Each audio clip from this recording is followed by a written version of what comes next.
Jumana Bersachi. I'm an anchor from Bloomberg TV. Delighted to be here. And we've got a nice session coming up. We're going to have a discussion essentially about growth, reimagining growth, some of the short-term drivers, medium-term drivers.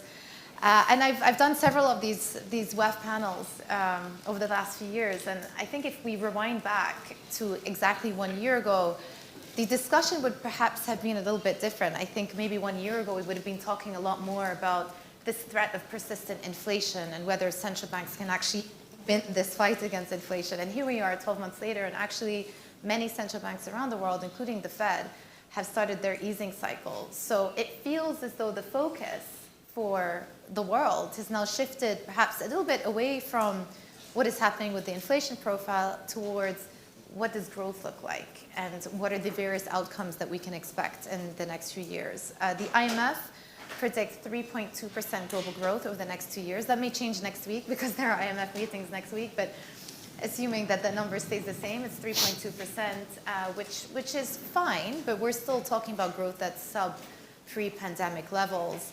And averages are misleading, as we know. And I know there's been a lot of talk about not just the absolute number, the quantity of growth, but also the quality of growth. Are we looking at the right type of growth? Earlier on today, we were lucky enough to have an interview with WEF Managing Director Mirek Zucek, and he, I thought, really described the situation we're in very well, in that growth is fine, nothing really to write home about, but there are a couple of pulls going on. On one side, you've got multiple potential obstacles, headwinds facing the global economy, like geoeconomic fragmentation. You talk of trade barriers, friendshoring, all of these developments that could act as impediments. And then on the other side, you have huge advances in technology, AI, and a real potential for an increase in productivity. So the question is, how do you limit the downside from some of the headwinds and actually capture the upside that's offered by some of these technological tailwinds? So that's sort of the setup for our discussion today. Let me introduce our panelists, though. Starting off with Paul, right at the end. Paul Grunwald is Global Chief Economist from S&P Global. Great to have you with us. Great to be here. To your right, we've got Kelly Tsai, the Dean of College of Social Sciences and Humanities at Northeastern University in the US. To her right, we've got Eric Parrado, the Chief Economist, General Manager, Research Department of Inter-American Development Bank based in DC, also a young global leader. And then to his right, we have Mona Haddad, Global Director of Trade, Investment, and Competitiveness at the World Bank in the US as well. So many different voices here. Paul, I'm just going to start with you. And maybe you could just give us an overview of sort of, how you see things right now. How do you see the outlook for the global economy? Yeah, thanks. Well, first of all, thanks to the WEF for inviting me. It's great to be here. Yeah, you put your finger on it just a moment ago. We were very much concerned about inflation 12 months ago, but I think over the last couple of quarters, inflation has started to come down. The Fed actually at Jackson Hole, Chair Powell said that the focus was shifting from the inflation mandate to the unemployment mandate. So that's a signal that the Fed is getting more comfortable with inflation. The theme's really been about resilience for the last couple of years after the steepest hike in interest rates in 4 decades. Most of us were forecasting a slowdown, if not a recession, but here we are, still in pretty good shape. The big story has been the strength of services spending, the strength of the labor market, and that puts us firmly in the soft landing camp. So I don't think we have a big difference with the IMF's growth number. We're in the low 3s. Well, I'm a former IMF staffer, so I guess it's in my DNA anyway, but the narrative over the next 12 months is central banks will gradually ease. That's what a soft landing is, not a hard landing. This nexus between services and labor markets kind of holds up, and we hopefully just kind of glide down to some sustainable steady state path. Fed ends up kind of 3-ish, ECB ends up about 2.5-ish. Yeah.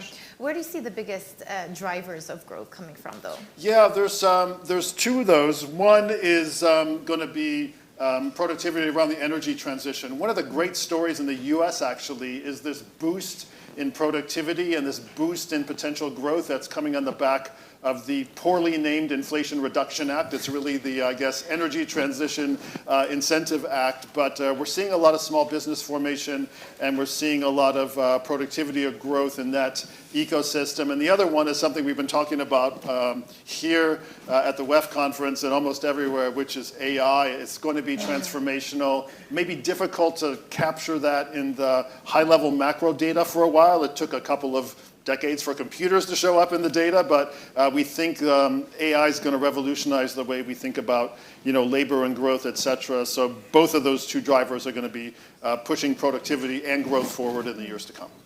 Kelly, I know that you look at things through the lens of a political economist, and increasingly we are seeing more and more intersection between politics and economics, just because that has been the narrative. The political narrative has been very much involved in economic policy just the last couple of years. So from your perspective, how do you see the global growth outlook from here? What do you think the main drivers are going to be? Yeah, I'm glad you brought the conversation to the realm of politics, because I don't think economics can exist without politics, or vice versa for that matter. In thinking about the next drivers fueling the quantity and quality of growth, I think the impact of industrial policies motivated by geopolitics and enhancing supply chain resilience is also a really critical driver. There's a lot of talk about geopolitical competition, potential deglobalization, but I just want to make it clear that none of the data shows that the era of globalization is over. It is not over. In fact, in a co-authored blog with a fellow council member on the Council of Growth, Laura DeAndrea Tyson, entitled "Globalization Isn't Over," rather than deglobalization, what we're really seeing is fragmentation along regional as well as geopolitical lines, especially since the Russian invasion of Ukraine and then US-China tensions as well. And it's in that context that the IMF reports that trade restrictions have tripled since 2019, and that could result in a reduction of growth of up to 7%. So this realignment of trade is certainly not a driver of growth, but I do think it provides potential opportunities for realignment towards regional growth. I'm a China specialist, and it's clear that China is still the world's factory. It's producing over 31.6% of manufacturing output, but other countries are actually going to be growing faster than China in 2024. 9 out of the 20 fastest growing economies are in Africa, and then in Asia, India, the Philippines, Vietnam, and Indonesia are also growing faster than China. Yeah, that's really interesting what you're saying about growth, because for so long China has been one of the fastest growing economies in the world, but that has started to slow down as the economy matures, and obviously there are a whole set of challenges there that they're clearly trying to address with the stimulus packages announced the last few weeks. Let me just reframe it as, in the context of drivers of global growth, to what extent do you think countries with strong industrial strategies, and Paul spoke about the Inflation Reduction Act, China, of course, are pursuing their own form of industrial strategy. Europe now increasing focus on a collective industrial strategy there. To what extent is that going to determine growth outcomes, do you think? Well, there are a couple of layers to that particular question. First, as China gets excluded by US and various OECD countries from their markets, there are going to be some beneficiaries of that process. So some countries that are an integral part of China's supply chain, namely in Southeast Asia, like Vietnam, Thailand, Indonesia, Malaysia, South Korea, they're benefiting as production is offshored to them. But meanwhile, also countries that aren't quite as deeply integrated with China's supply chain are beneficiaries of US and Western investment, like Mexico, India, Turkey, Brazil, Poland, and Hungary, because there's also transshipment of Chinese products. So those are all areas where the growth may not be directly in China, but China's still going to be able to remain fairly resilient through its offshoring of its supply chain. Turning to your question about the rise of basically green industrial policies in the US and EU, and China's been pursuing it for quite some time, There are certainly some benefits to developing domestic capacity and self-reliance in those areas, but the fact is there's already a massive gap in terms of current productive capacity. China, by far, dominates production in EVs, in solar, lithium, and manufacturing, refining of many rare earth materials. So as other countries try to kind of basically catch up in that, it's going to be challenging for them to reach that level of price competitiveness, at least. Yeah. Which brings me on nicely to my next topic. Eric, I wanted to ask you, I mean, in the context of price stability, I spoke about inflation, the threat of inflation or persistent inflation, perhaps less than it was a year ago. Still, some aspects tend to have been quite sticky. Some of these service inflation numbers are still not going down as people had anticipated or would like to see them. To your mind, do you think with not just the Fed, but global central banks beginning an easing cycle, is that going to offer potential upside to growth and give another boost to cyclical activity? Thank you for the question, and thank you for being here, because we're competing with the AI discussion, so it's important. It's important, the growth discussion. And by the way, I'm going to talk about AI, so you're going to have something on AI too. Regarding your question on prices and inflation, I am the chief economist of the Inter-American Development Bank, and we are really proud of our monetary policy in the region, because we were the first to react swiftly, increasing interest rates before the advanced economies central banks. So that's important.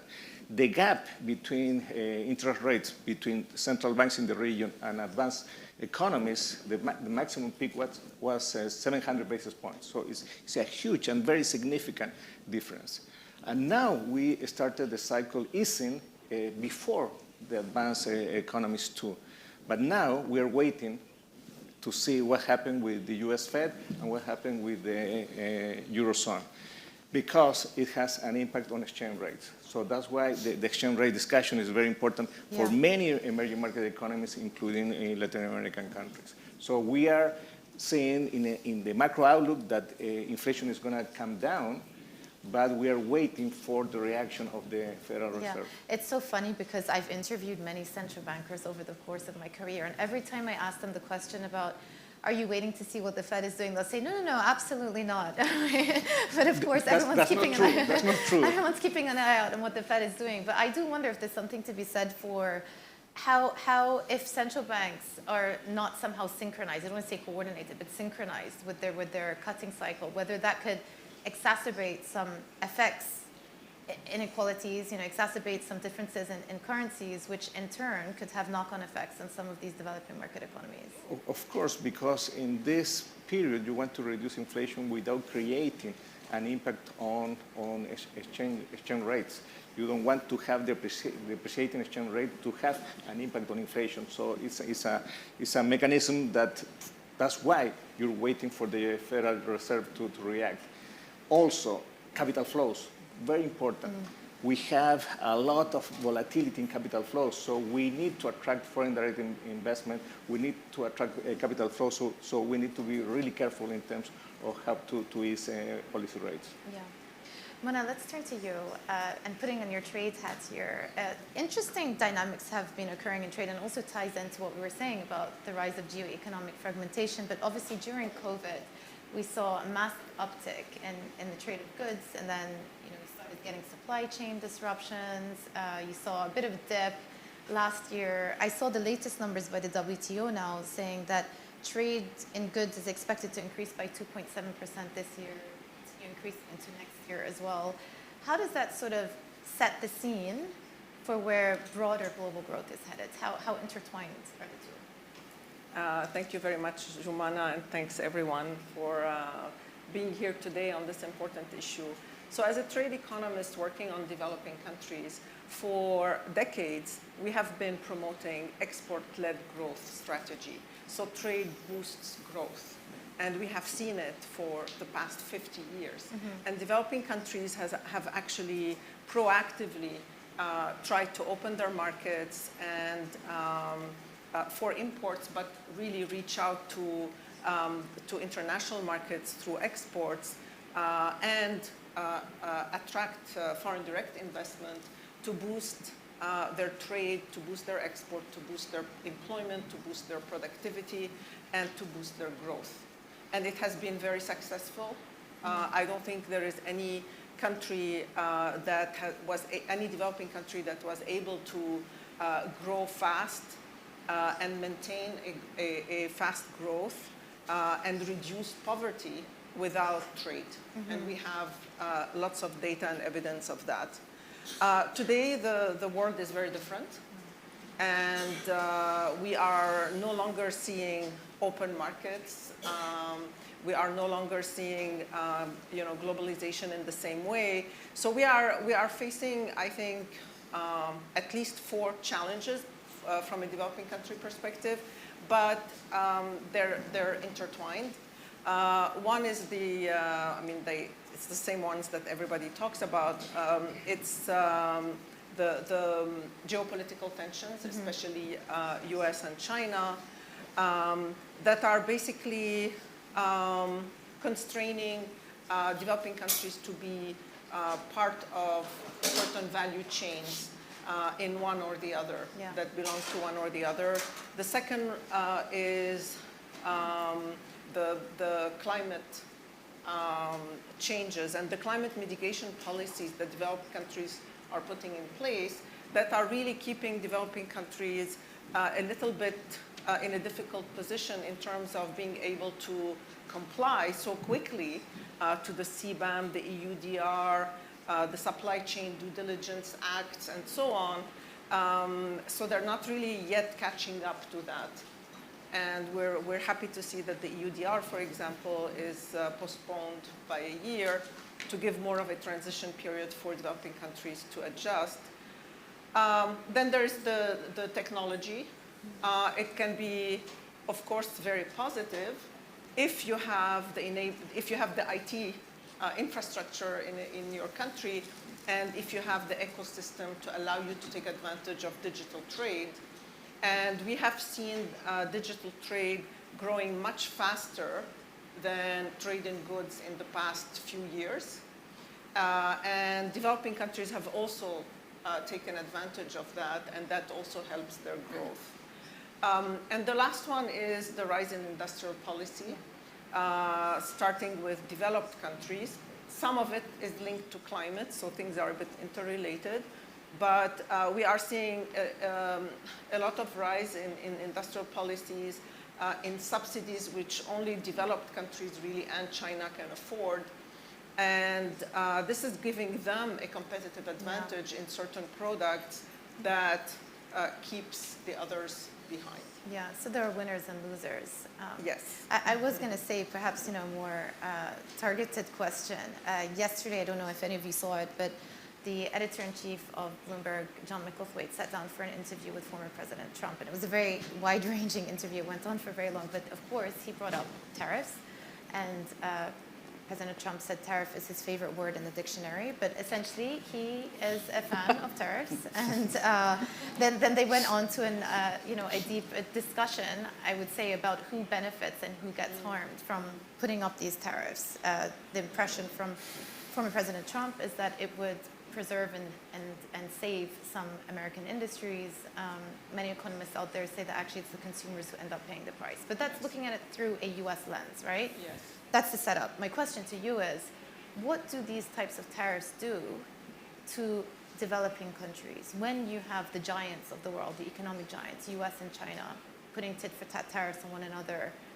What are the ramifications on smaller developing countries? So these tariffs, let's say the Trump tariffs are against China, but China is not exporting products that it produces as a whole in China. They are part of a value chain. All the computers that you see in this room and the phones, and they're all produced probably by at least 20 countries. With a production sharing network, maybe assembled in China. So there's a whole value chain that connects countries. And when China faces tariffs, it's going to affect the entire value chain. and all the countries that were feeding into the value chain. So that's the first point. The Chinese now are investing in other countries. So what we are seeing is that exports from Vietnam, from Mexico to the US are rising. And we think that, great, they're benefiting actually, maybe they're benefiting. And if you look deeper, you will see that this increase in export from those countries to the US is more correlated with exports from China to those countries than it was before, which means that basically China is leveraging these countries, is exporting to these countries so that they export to the US. I think the US is starting to realize that as well. It can be direct transfer, or it can be through foreign direct investment in those countries by China, and then they export to the US after that. We're also seeing that, for example, in the case of the IRA, because countries that have a free trade agreement with the US benefit from the IRA, Chinese investments in countries that have an FTA with the US have increased. So again, are these policies really reaching their goal? We don't know. So I don't think this tit for tat is done yet. I think the US and the EU are undertaking certain policies. China is reacting in one way. The US is now realizing that it's going to react again to readjust to that.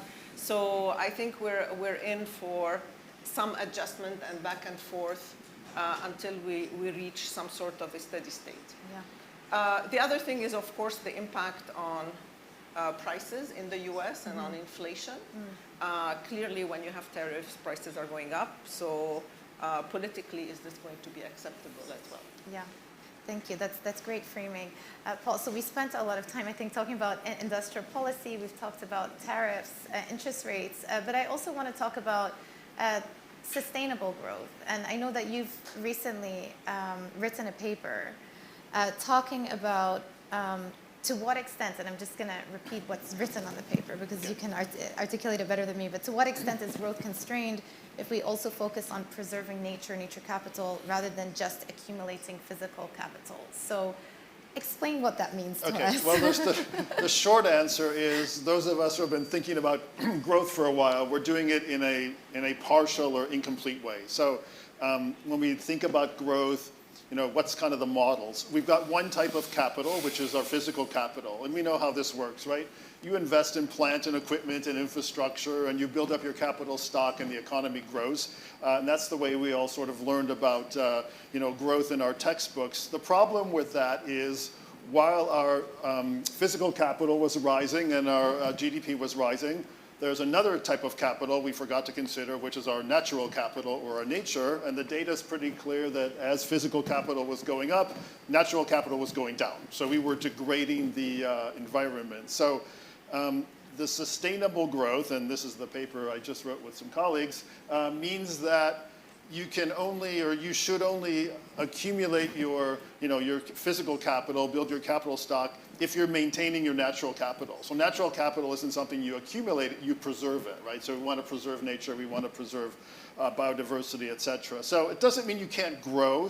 We're not in the no growth camp, but we have this extra constraint on growth that we can't damage the natural capital. The good news is that for most industrial countries, the sort of emissions have been delinked from growth. So now we've continued to see growth in the advanced countries. Emissions are actually going down. So that kind of ticks the box for sustainable growth. The challenge is that this is not happening for the emerging markets and developing countries. This is part of the challenge of the global south. So we're going to have to figure out a way, and we're doing that at the conference this week, and we're doing it at lots of other conferences, of trying to get the financing and the technology into the global south so they can also de-link emissions from growth, and then we can continue to have growth but on a more sustainable path. So that's essentially what the idea is. Okay, I'll pick that up with Mona in a short while. But Kelly, I also want to bring up Fiscal constraints as well.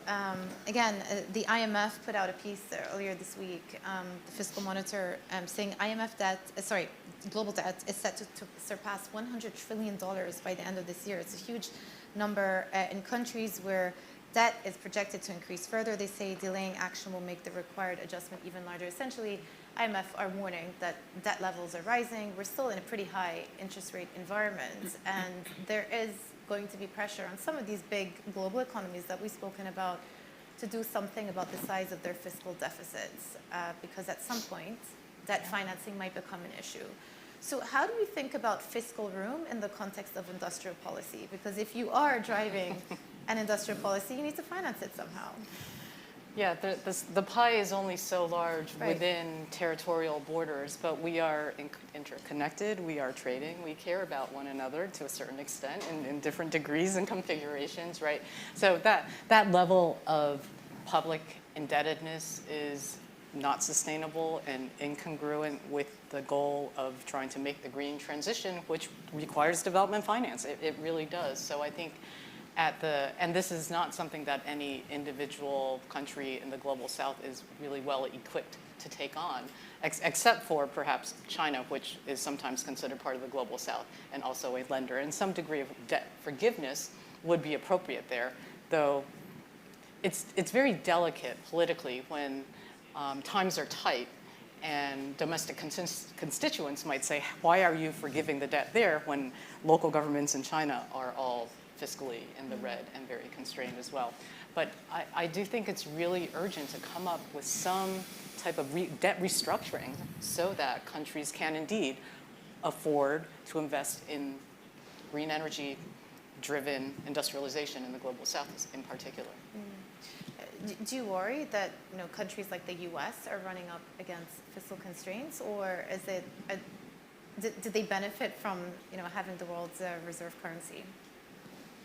Well, the U.S. has a unique responsibility and outsized impact, given that it does have the reserve currency.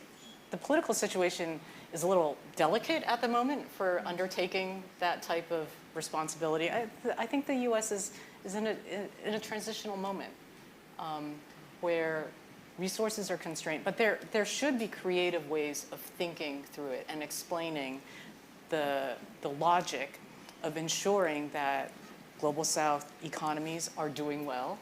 That is in the collective interest of the US and OECD countries. I mean, it's the global interest, really. Conveying that in a publicly accessible and understandable manner poses a political challenge at the moment, given the US's Can I just current ask you political then, context. given your expertise is on China, what do you think the biggest obstacle is going to be for the Chinese economy in the next years? Because they've also talked about the transition from moving away from the old economy, the old industrial economy, Right. that was very, commodities guzzling type of economy, towards the energy transition, greener economy that is resource heavy, but in a different way than it was in the past. Yeah. Well, I think China wants to pursue exactly what Klaus Schwab said this morning, that it wants to go from being an industrial economy to an intelligence economy. And well, that's it. He said it better than me.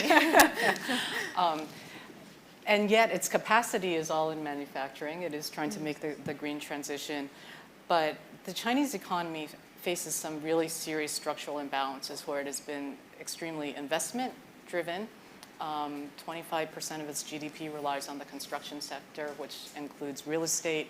That sector is flatlining and worse, it's stagnating, quite frankly.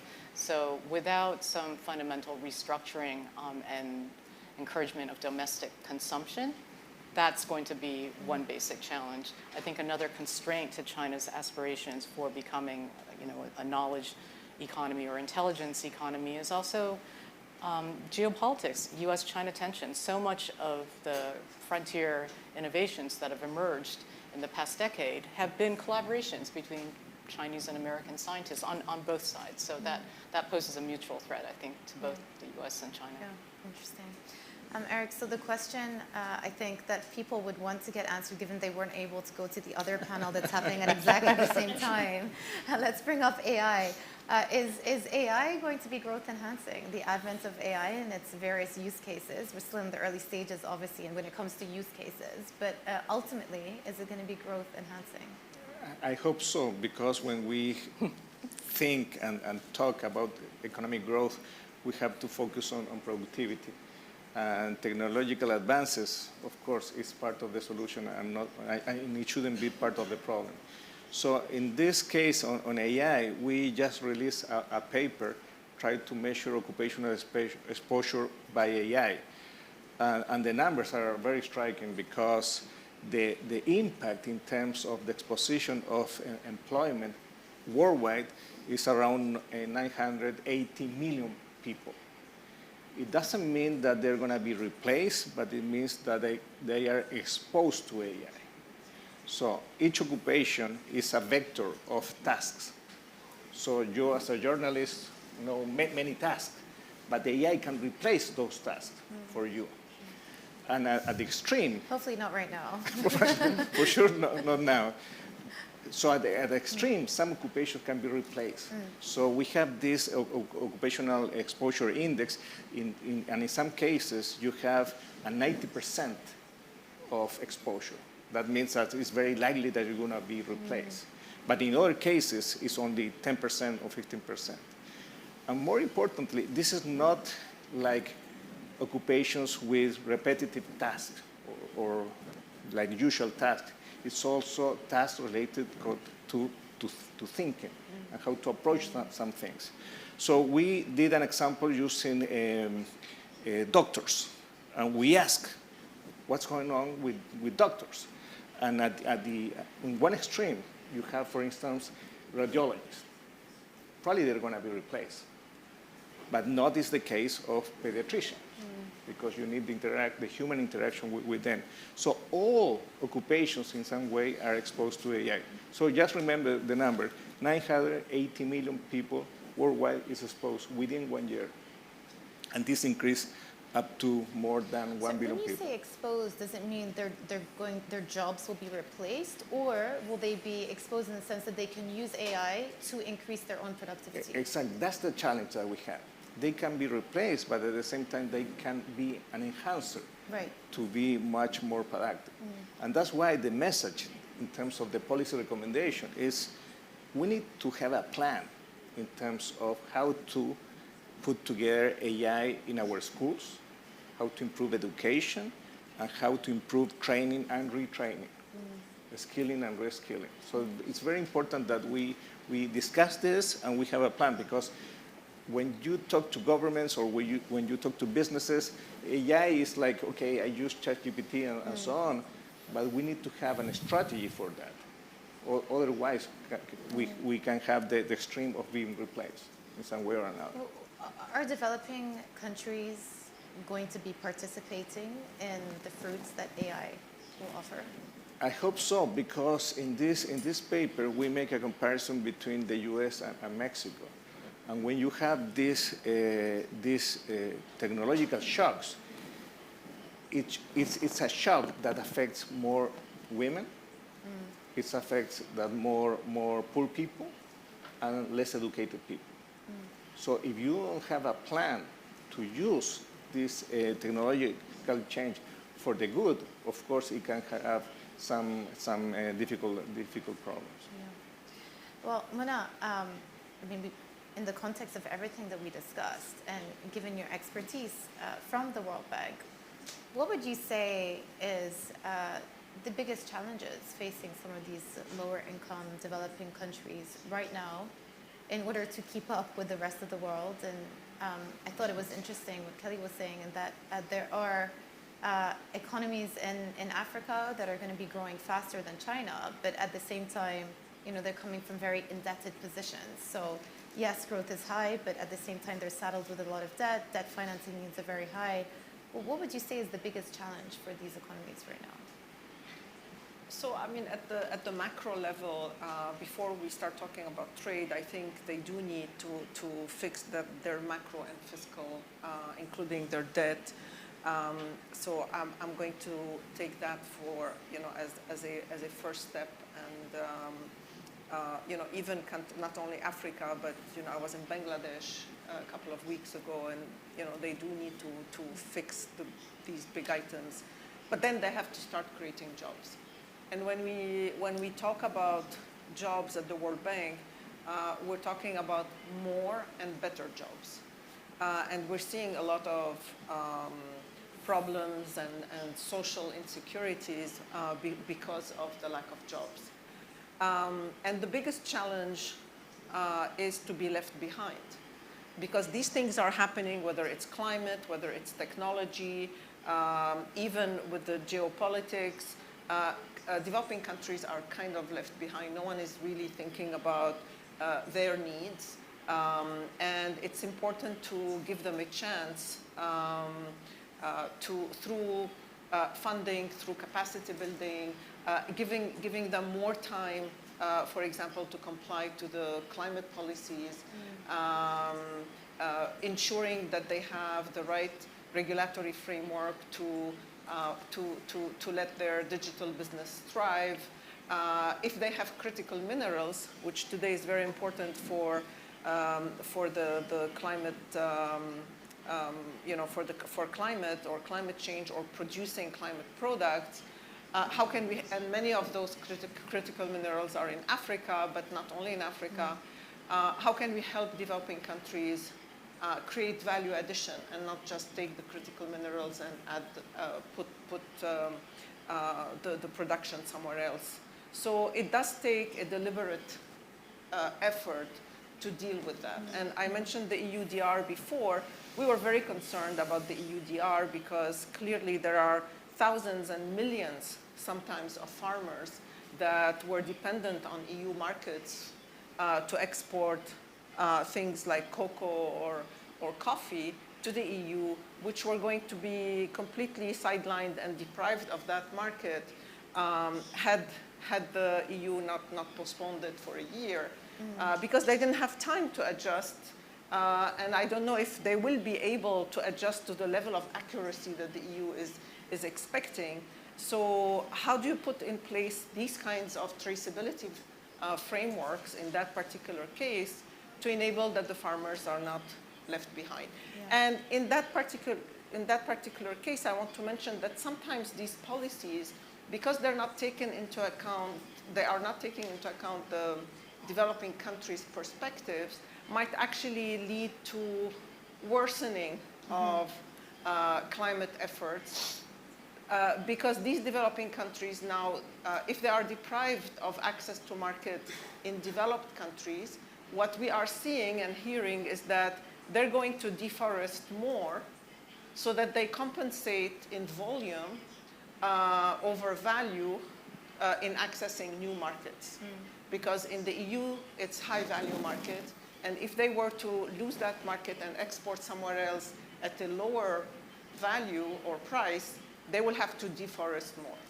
So I think we really need to give developing countries the financing, the technical assistance, the capacity building that they need for them to be ready for all these challenges. On climate, on technology, they cannot be left behind, and ease up a little bit the geopolitical tensions. I don't think it's helping them very much. Yeah, and just to round up the discussion there, World Bank President Ajay Banga, I think he said this week that one of the most challenging tasks ahead is to be able to provide the targets that the World Bank have set for financing for some of the most impoverished countries in the world. Why is it so difficult to get that financing? Well, the World Bank, like the IDB and others, we provide lending to governments, and governments are not able to borrow, especially given their fiscal and debt situation, and therefore we do need the private sector to step in. But the private sector is driven by its own, profitability. They do need a return on their investment. So the issue then becomes, how can we de-risk? How can we create an environment that enables the private sector to come in and help solve these problems with their investment, alongside the public sector. And that's really what's going to be the challenge. Yeah. Okay, I think that's a good place to leave it. I think we have some questions. We've got 5 minutes for Q&A. If anybody wants to ask questions, then now is your opportunity. If not, let me add something. Yeah, absolutely. Yeah, let's keep going. We've got 5 minutes. Let's eat it all. No, when we have the discussion about climate change shocks and now AI shocks, we talk a lot about stranded assets. And we have to think about the stranded people.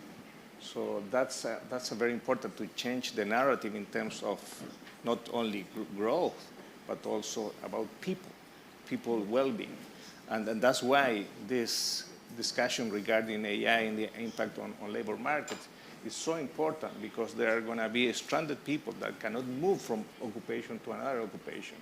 So that's why the message again is to have policies, to have strategies, both at the level of companies and also at the level of governments.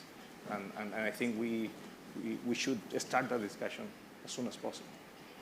Yeah, there's two, going back to the global south versus the global north, there's kind of two transfers that need to happen. One is the transfer of technology. That's going to be able to bring the technology to the people who aren't particularly mobile. But I wanted to pick up on the last question there, which is on the financing, and just to underscore the point that there is no shortage of global financing ready to finance the energy transition. So the investment environment in the global south has to be more amenable or more favorable to the financing going in, but it's not a shortage of financing issue. It's bankable assets or structural reforms or whatever else is needed to get the financing into the global south. But just wanted to make the point that it's not a financing shortage globally per se. It's about channeling it, essentially. Okay, we have a question.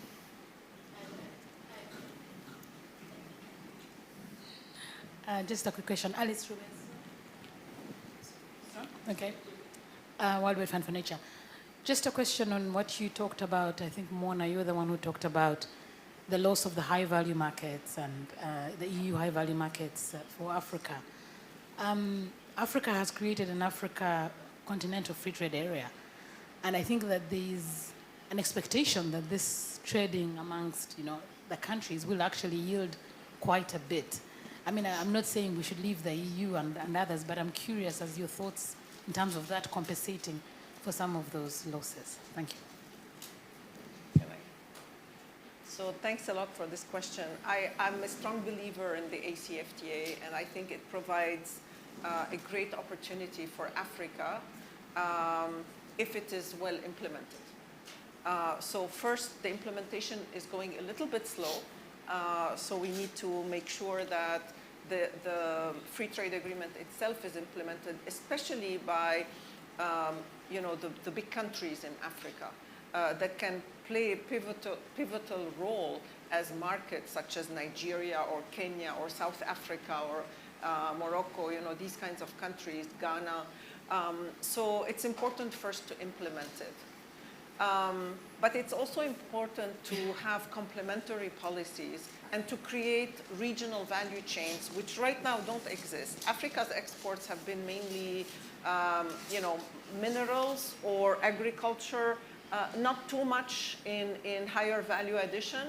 And I think the ACFTA is an opportunity to do that, first within Africa, but it takes a deliberate effort again, because these value chains don't exist right now, because the business environment is not good, because the transport is not good, the customs are complicated. There are many other issues that are not allowing this to thrive. And then ultimately, increase value addition within Africa, but then continue to export or ultimately export this higher value addition to the EU or to the bigger markets where the purchasing power is higher, the demand is higher. So I think these markets are not to be forgotten either, but very important point. Okay, Thank we you. have a minute, so we have one last question. developing countries need to grow more. We've been talking about the opportunities of the digital transition and the energy transition. What about bringing more women into the labor force? Who would like to tackle that one? Thank you for the question, Annabelle.